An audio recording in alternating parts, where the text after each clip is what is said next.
Saturday Sunday ಬಂದ್ರೆ ಯಾವ time ಗಾಡಿ ಹೊಡಿಬಹುದು, ಟ್ರಾಫಿಕ್ ಕಂಪೇರಿಟಿವ್ಲಿ ಕಡಿಮೆ ಇರುತ್ತೆ. ಅಂಡ್ ಆಲ್ಸೋ ನಾನು ತುಂಬಾ ಜನ ನೋಡಿದೀನಿ, Dominar is not good for city ಅಂತ ಹೇಳ್ತಾರೆ. ಅವ್ರು ಹೇಳೋದೇನು ತಪ್ಪಂತ ಹೇಳ್ತಲ್ಲ ನಾನು, but it is not that true also. ಅದು ಅವ್ರು ಹೇಳೋಷ್ಟು ಸತ್ಯನೂ ಅಲ್ಲ. So it's a good bike, good bike. You can ride it in city, but in the beginning ಸ್ವಲ್ಪ ಸ್ಟಾರ್ಟಿಂಗ್ ಅಲ್ಲಿ ನಿಮಗೆ ಪ್ರಾಬ್ಲಮ್ ಆಗುತ್ತೆ. ಬೇಸಿಕಲಿ ಟ್ರಾಫಿಕ್ ಅಲ್ಲಿ, because it has got a very less turning radius ಕಡಿಮೆ ಇರೋದ್ರಿಂದ ಸೊ ಟ್ರಾಫಿಕ್ ಅಲ್ಲಿ ಬೇಗ ಹೊಳ್ಸಕ್ಕಾಗಲ್ಲ. But you can ride it, ಅಷ್ಟು ಡಿಫಿಕಲ್ಟ್ ಏನಿಲ್ಲ. ಇದು ಇವಾಗ 5555 kilometre.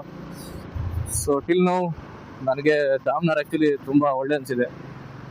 So if you are willing to get a Dominar and it's your dream bike, ಇದು ನಿಮ್ ಡ್ರೀಮ್ ಬೈಕ್ ಏನಾರು ಆಗಿದ್ರೆ just go and get it. ಸುಮ್ಮನೆ ಹೋಗಿ ತಗೊಂಡ್ಬಿಡಿ, ಬಿಕಾಸ್ ಇದಕ್ಕಿಂತ ತುಂಬಾ ಆಪ್ಷನ್ಸ್ ಇದೆ ಇವಾಗ. ಇದು ಹಿಮಾಲಯನ್ ಇದೆ, ಆಮೇಲೆ ಗೋರಿಲಾ ಇದೆ, ಆಮೇಲೆ ಟ್ರಯಂಫ್ ಅಲ್ಲಿ ಅವ್ರ ಥ್ರಕ್ಸ್ಟನ್, ಸ್ಪೀಡ್, ಕ್ಯಾಮ್ರ ಎಕ್ಸಿ ಅಂತ ಹೇಳಿ ಒಂದು 108 ಮಾಡಲ್ ಬಿಟ್ಟವ್ರೆ.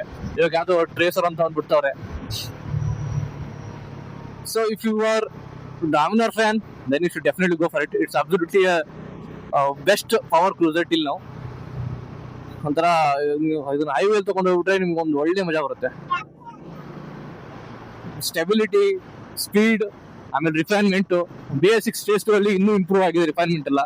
ನಾನು ಸೆಕೆಂಡ್ ಸರ್ವಿಸ್ ಮಾಡಿದ್ಮೇಲೆ ರೆಸ್ಪಾನ್ಸ್ ಚೆನ್ನಾಗಿದೆ, ಆಮೇಲೆ ರಿಫೈನ್ಮೆಂಟ್ ಇಂಪ್ರೂವ್ ಆಗಿದೆ ಸೆಕೆಂಡ್ ಸರ್ವಿಸ್ ಆದ್ಮೇಲೆ.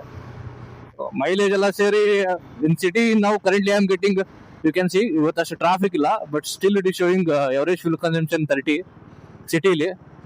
ಬಟ್ ಟ್ರಾಫಿಕ್ ಸ್ವಲ್ಪ ಜಾಸ್ತಿ ಇದ್ರು ಯು ವಿಲ್ ಗೆಟ್ ಈಸಿಲಿ 27, 28, 26 ಈ ತರ ಸಿಕ್ಕೇ ಸಿಗುತ್ತೆ ನಿಮಗೆ. ಮೈಲೇಜ್ ಏನು ಪ್ರಾಬ್ಲಮ್ ಆಗಲ್ಲ.